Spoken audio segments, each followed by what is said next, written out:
Hai, Assalamualaikum warahmatullahi wabarakatuh. Jumpa lagi dengan saya Jamalul Hakim. Dan saya tidak seorang, dan korang kenal lah dekat channel YouTube saya pun dah banyak nampak dengan abang ni. Siapa nama? Lijul Asmawi. Link ada dekat ni. Kita orang ni tak buat video reaction. Kali ini kita buat video tentang cakap-cakap je lah, tentang nak tahu cerita, sama-sama cerita. Dan di video kali ini saya akan tanya tentang Lijul Asmawi ni. Dia kan tukang masak dekat Malaysia ni. Saya pun dekat Malaysia ni, saya tak ada skill apa-apa lah. Masak pun tak boleh. Saya cuma kerja dekat Pukot je, dekat buat air.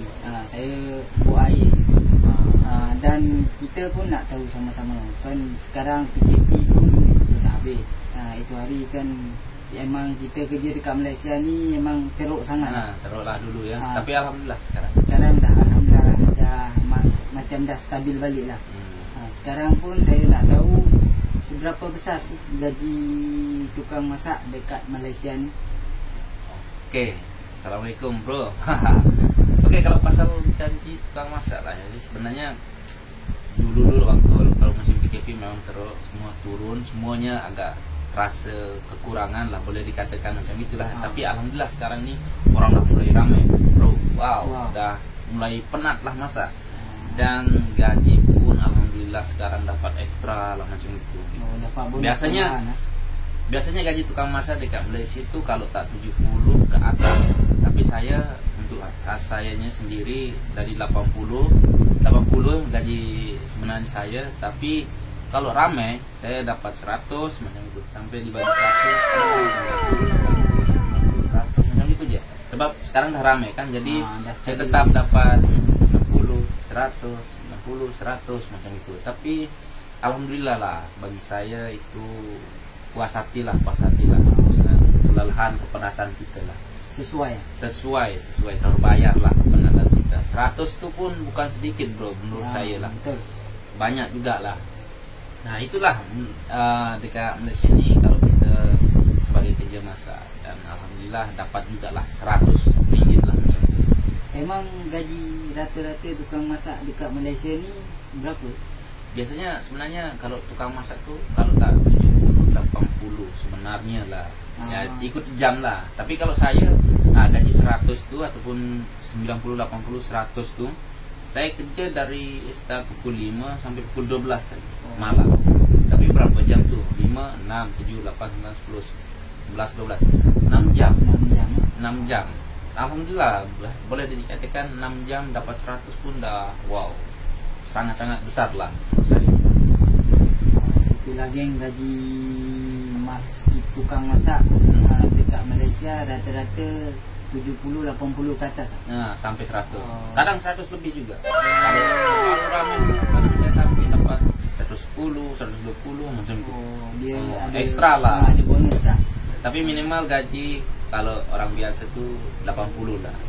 Sesuai lah dengan kepenatan kita. Iya. Dibayar itu lagi yang gaji tukang masak dekat Malaysia rata-rata.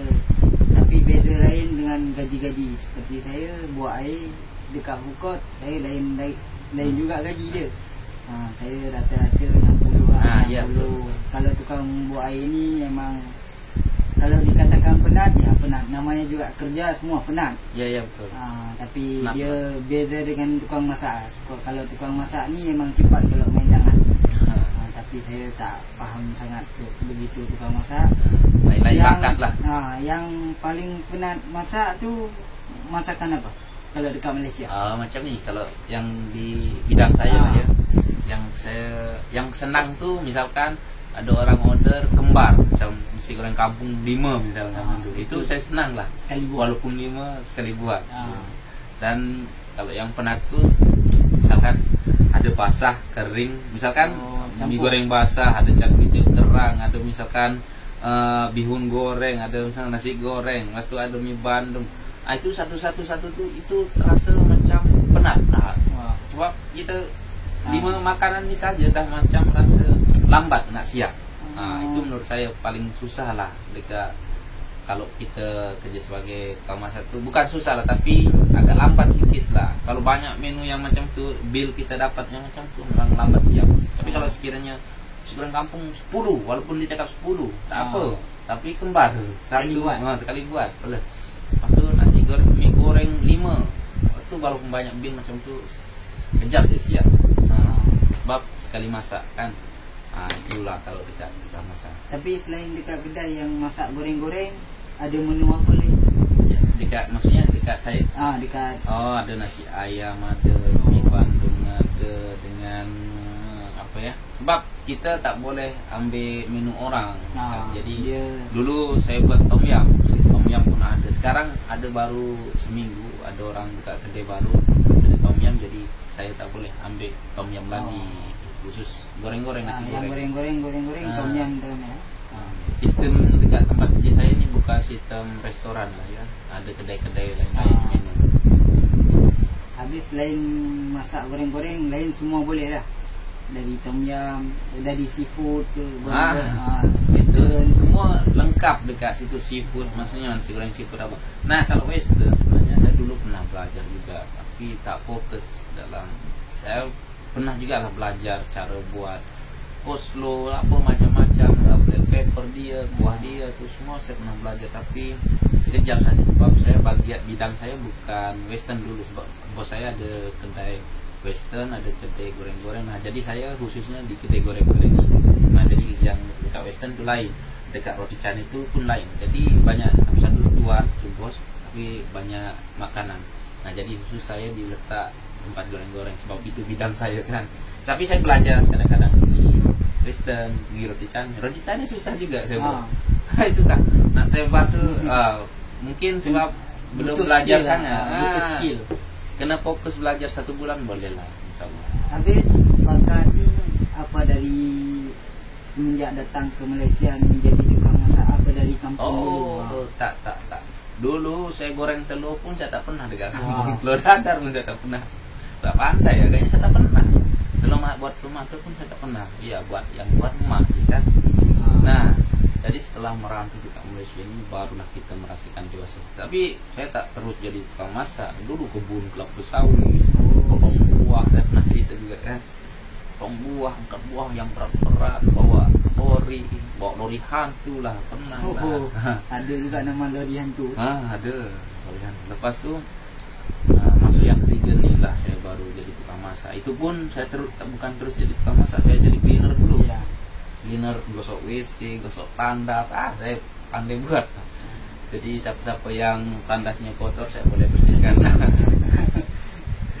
Nah, lepas tu saya jadi cuci pinggan dulu. Jadi cuci pinggan, lepas tu naik jadi, saya tak pergi buat air, saya naik jadi pembantu tukang masak, siap-siapkan pinggan. Nah, dari situ saya curi-curi lah cara dia orang masak, tukang masak saya. Saya bukan belajar ajar saya macam ni, tak. Saya curi-curi je. Dia nak buat itu, kita perhatikan, simpan ke memori. Nanti saya balik, saya cuba buat. Ternyata sama rasanya, kadang-kadang lebih sedap saya buat. Jadi satu-satu setiap hari, satu dari menu masakan yang dekat sana.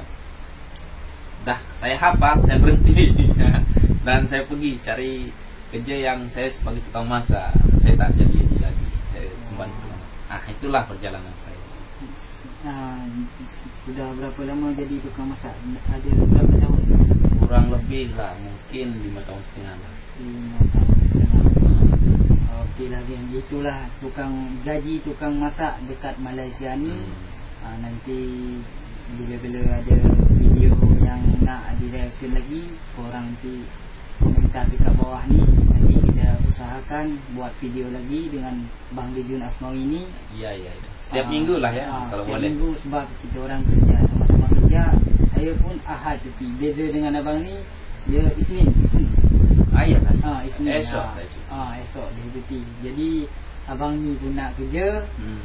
Kita bertentangan cuti ya. Cukup dulu video ni, rasa dah jalan dalam 10 minit dah. Cukup dulu. Assalamualaikum warahmatullahi wabarakatuh. Waalaikumsalam.